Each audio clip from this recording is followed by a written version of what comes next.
বাংলাদেশের জাতীয়তাবাদ সৃষ্টির মূল উদ্দেশ্য ছিল বাংলাদেশ এমন একটি রাষ্ট্র ব্যবস্থায় পরিচালিত হবে সেখানে প্রতিটি মানুষ তার নিজ নিজ ধর্ম বর্ণ গোত্র নির্বিশেষে তারা এখানে বাংলাদেশের নাগরিক হিসেবে বাংলাদেশী হিসেবে বসবাস।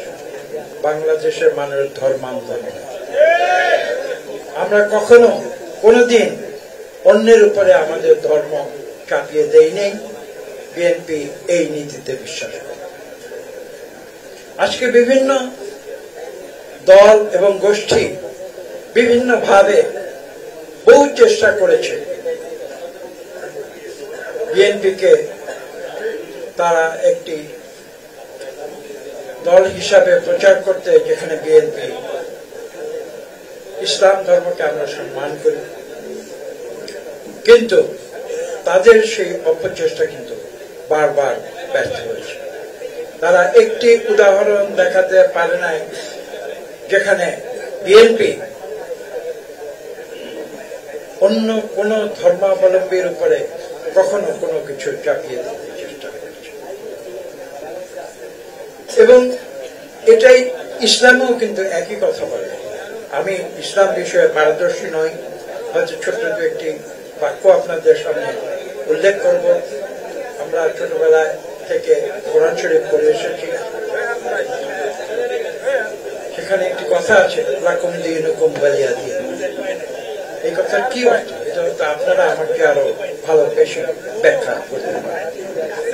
বিএনপিও কিন্তু সেই আদর্শ বিশ্বাস। বাংলাদেশের জাতীয়তাবাদ সৃষ্টির মূল উদ্দেশ্য ছিল বাংলাদেশ এমন একটি রাষ্ট্র ব্যবস্থায় পরিচালিত হবে সেখানে প্রতিটি মানুষ তার নিজ নিজ ধর্ম বর্ণ গোত্র নির্বিশেষে তারা এখানে বাংলাদেশের নাগরিক হিসেবে বাংলাদেশী হিসেবে বসবাস। Hire Google TV, endless color, smart living. এই কথাগুলো আজকে আমাদের জাতীয় ওলামা দলের প্রতিটি মানুষের স্মরণ করে। আমরা যখন মানুষের কাছে যাই, মানুষকে যখন আমরা বিএনপির আদর্শের কথা বলি, তখন কিন্তু মানুষ জানে যে আমরা কিন্তু কারো পক্ষ নিয়ে কথা বলি না, আমরা বাংলাদেশের পক্ষ। পরিবর্তন যে এসেছে, যে পরিবর্তনের একক দাবিদার যারা, নিজেদের যারা একক দাবিদার বলে যারা ঘোষণা দেয়, সেই ছাত্র সমাজ, সেই ছাত্র সমাজের সম্বন্ধে আমি শুধু এইটুকু বলবো যে ছাত্র হিসেবে তারা অনেক অবদান রেখেছে বাংলাদেশের বিগত পরিবর্তনের ধারা। কিন্তু তারা একটি জিনিস ভুলে গিয়েছে, যে সেই পরিবর্তনের জন্য বাংলাদেশের প্রতিটি গণতান্ত্রিককামী মানুষের যে বিগত 15 বছরের যে প্রতিবাদ, তাতে এমন একটি পরিস্থিতির সৃষ্টি হয়েছে, যেই পরিস্থিতিতে ছাত্ররা এসে, সত্যি এটা আমি মানি, তাদের ধন্যবাদ জানাই।